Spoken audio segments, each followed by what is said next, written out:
start with what might seem like a few odd questions. First, how many of you have visited a prison at some point in your life? Show by raise of hands. Try to see you guys. Okay. Not a jail or prison. Okay. And then the next question I want to ask is how many of you plan to visit a prison at some point in the future? By raise of hands. Okay. And then my last question is how many of you think that you really know what goes on in prisons on a day-to-day basis? By raise of hands, please. Okay. Although most of us have never been to a prison, most of us never plan to go to a prison, and most of us really don't know much about what goes on in prisons, each year the United States spends about $30 billion a year on a tremendously failing system. Today, I'm going to address why recognizing prisoner free speech rights, the right to communicate with the external public, is necessary in order to correct our prison problem. And we do have a prison problem. As most of you may know, the United States is home to about 25% of the entire world's incarcerated population, although it only makes up about 5% of the total world's population. We also rank first in the area of reoffenders, so we know our prison system is ineffective. And unfortunately, we also rank first in the rate we incarcerate our youth. Now, I've personally seen the devastating effects of mass incarceration. I've counted at least 14 cousins, friends, family members, uncles that have all followed the pipeline to prison. Probably what explains why I stand before you a freedom fighter today. When I first became a freedom fighter, I thought, why aren't we talking about this more? Why aren't we taking serious steps to correct this enormous problem in our democracy? And through my research, I found that we don't talk much about our prison problem because there's a big part of the narrative missing from that conversation. It's because prisoners really don't have very many free speech rights. They don't have very much of a voice. For example, while you and I have free access to speech rights, we can read whatever we want, U.S. prisoners are limited by whatever the prison chooses that they can review or be approved to be sent. Just last month, the New York Times revealed an article that discussed 10,000 book titles that are banned from Texas prisons. Book titles like stuff we read in high school, a lot of us, like Memoirs of a Geisha or The Color Purple. There was some more serious stuff on there. There were some more threatening titles that were eliminated as well, like A Charlie Brown Christmas. It was a pop-up version, so, that might have something to do with it. The Texas ban also eliminates what I assume has to be the scariest Sears and Roebuck catalog that ever existed. Maybe because it's from 1908, I don't know. Prisoners also have very limited communication with the public. Prisoners can't communicate willingly like the rest of us, no matter what goes on in prisons. And initially, that might not sound too bad. They are in prison, they are prisoners, they have done something wrong.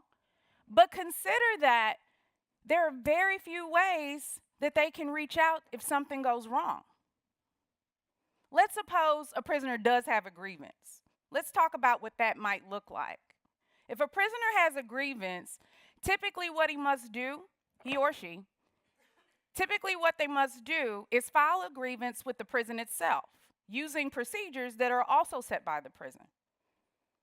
And if you think about it, it's kind of weird because if you had a problem with the supervisor at your job, the last thing you probably would want to do is tell that supervisor. But that's exactly what prisoners have to do if anything goes wrong. And let's say they power through and they file that grievance anyway, then they, of course, risk being treated more unfairly, being punished by prison officials. In 1987, my grandmother's husband was convicted of voluntary manslaughter and sentenced to life in prison. I wasn't very close to him, so I'm not saying that to evoke any sympathy. But many years later, I found out after completing law school that he was punished and spent 3 months in solitary confinement for trying to complain about a grievance and reach out to someone on the outside about it. And of course, he had no legal representation when that letter failed to go out because prison authorities wouldn't allow it. He instead had to just suffer those consequences. He didn't have money for an attorney. You can't earn money in prison. My grandmother was poor, and so she definitely could not help him. And the grievance procedure didn't work out, obviously. Lots of us assume that that right to an attorney, that right to a free attorney, goes on. After you're convicted and incarcerated, you no longer have a right to an attorney. That doesn't happen. So, what is a person to do? Well, most of us have this concept in our head that prisons are filled with these glorious law libraries where prisoners can sit down and figure out the next moves in their case. Well, the prison library in most prisons just doesn't exist. And that jailhouse lawyer that's in all the popular movies, he doesn't exist usually either. So what's left? Well, what's left is generally people who are incarcerated, they have to communicate with someone on the outside. They have to get their message to someone on the outside with hopes that they can help them. And they have to do that by using means that are approved by the prison. Typically, that means that we're talking about a phone call, in-person visit, or by mail. And all three of those mediums, I guarantee you at any prison, are heavily regulated by the prison officials. So, in attempts to communicate with the outside as their only option, they have to worry about the same problem we talked about before, which is reporting abuse to their abuser. I'm asking all of you today to be freedom fighters because prisoners have very few tools to fight for themselves. Also keep in mind that there's no uniform set of standards, there's no prison code of conduct by which prisons have to follow. And as you probably have guessed by now, there's no prisoner constitution, there's no prisoner bill of rights. And despite that lack of rights and despite those standards that don't exist, courts have decidedly taken a hands-off approach to our prison problem. The United States Supreme Court has said repeatedly in its prison cases, courts are ill-equipped to deal with the increasingly urgent problems of prison administration and reform. If they're not going to deal with it, who is? What has happened is this lack of standards and this situation that prisoners find themselves in with very few rights and this hands-off approach by courts, that's created this very secret system of managing prisons, this very secret system of deciding how people are treated, a system with no accountability. This no accountability system needs freedom fighters. We've allowed this to happen on our watch. Now, the concept of being a freedom fighter for a lot of you may sound a little daunting, strange, or just unrealistic, but it's certainly not a new concept. Many, many years ago, Supreme Court Justice Thurgood Marshall saw this coming. He warned us that if we cut off unfettered communication between prisoners and the public, that our prison system would worsen.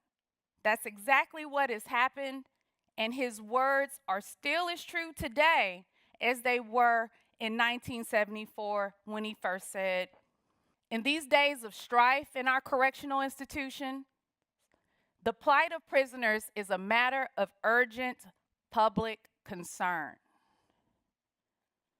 Justice Marshall knew that the problem of our prisons belonged to us all, and he also knew that it would take public concern and for the public to stand up as freedom fighters in order to correct our prison problem. So today, I'm going to ask all of you to become freedom fighters. And again, that may sound a little daunting, but I'm sure that you can do it. And I'm not going to ask you to do anything too extreme. I'm not going to send you all to some prison.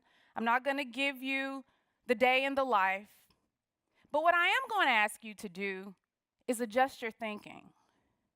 I'm going to ask you to adjust your thinking to think of prisoners as people first, and also think of them as prisoners, as people like one of your family members that have made a mistake. Sometimes many mistakes. Sometimes an awful mistake. I'm going to ask you all to transform your thinking to recognize that everyone deserves dignity. I'm asking you to transform your thinking to recognize that everyone deserves a voice. Thank you so much.